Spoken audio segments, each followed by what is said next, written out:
to Maveli from programtom.com/dev here, and in this episode I'm gonna present you the finished version of my mission accomplished, a little bit more complex to do app, and it integrates in itself several things. First, it integrates Google and login, a microservice that I've created, and also a JWT token app, and also a library that I've just released, a Vaadin component that uses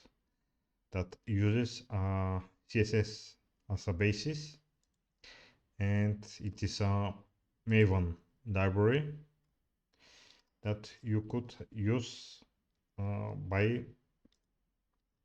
you could download the source code of Java Bootstrap Vaadin component library. Currently I haven't updated the license of the library, and yeah, it will be totally permissive and open, and I'm expecting any feedback and I'll improve it accordingly. Basically, this is the microservice. This is the library, I mean. It has the basis of the Bootstrap Vaadin component, a div that injects the CSS. Here is the button. It has some default primary class, and the button has a lot of constructors, and basically I need to create a lot of Java doc and also documentation on the page. I have planned to have a demo of it, but for now basically I will just share the source code of it, and I will add Java doc and demo and whatever, and screenshots, and yeah, what the things that could improve the developer experience of using it. So here's the button. Here are the Bootstrap button types that you could use as a parameter here.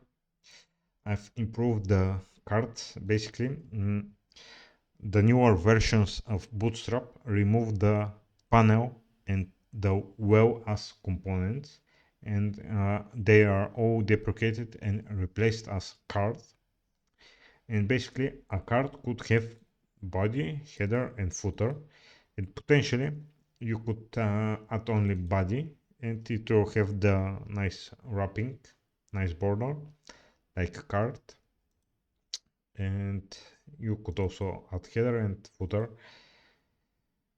And here is the checkbox with class name, initial value, and column that is a div with just a column class name with an integer. Basically here I need to add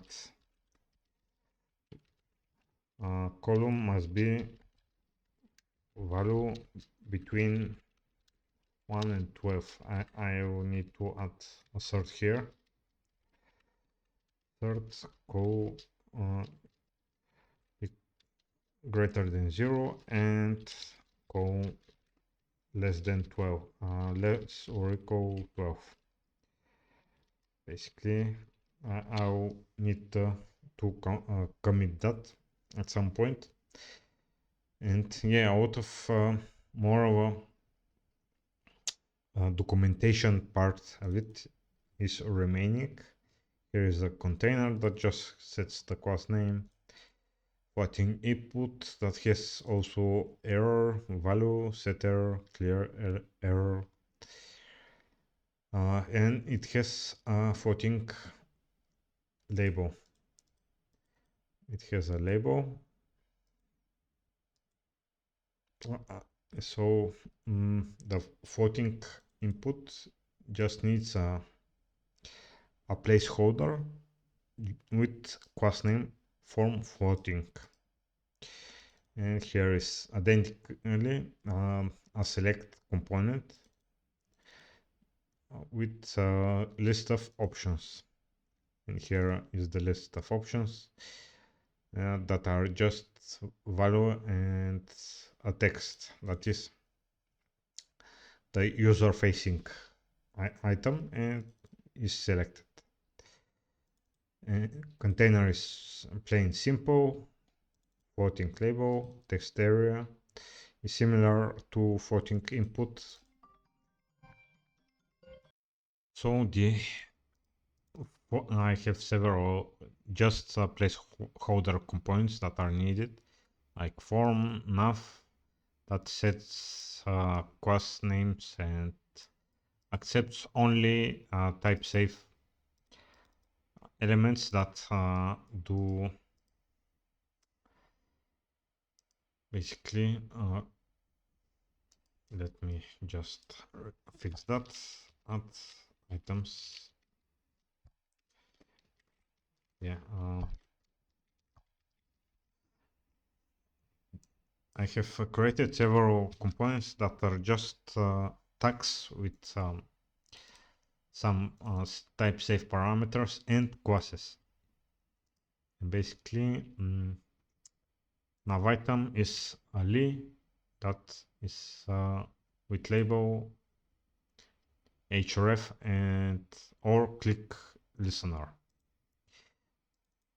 And I've also made two components that are similar to the already existing components, but the already existing components use table, while I prefer to have div, and for vertical components it's pretty easier and pretty much more cleaner.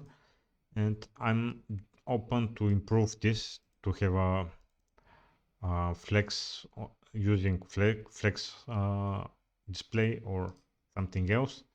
But for now, I will leave it like this to have a grid, to have matching column items with matching width for the horizontal layout. And probably I could also split this to have a component that is grid and component that is just flow layout to the horizontal, and have a parameter in the horizontal layout for which option it will pick. But yeah, this is evolution. This is something that I'm figuring out as I show. Yeah, it is common to have a duck rubber toy. So you could basically explain the code to a rubber toy and figure out some ways the code could be improved. And yeah, basically all the components are pretty simple, with a simple set class names and setting some components here and there, and with some requiring properties.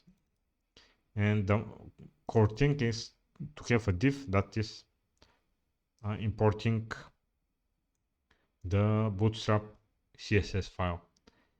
And the result is the code you could download from here. And here is the code. And to use it, you must execute mvn install, and for this your application must not be running to be able to complete correctly. And after that, in your pom xml file, you need basically this dependency. Download the code, hit mvn install, and place this in your POM XML, and you're free to use it. And basically, this is the project. A lot of work still remains. Have a Java doc. Make a demo page and some edge cases to handle, like if something is changed during the some input changes, some changes from the user, like error messages besides this error, like, and yeah, feedback from actual usage will be truly appreciated. I'm totally open to any critiques, so this code could be improved and to serve not only me but others. So this is it. The code is published and public.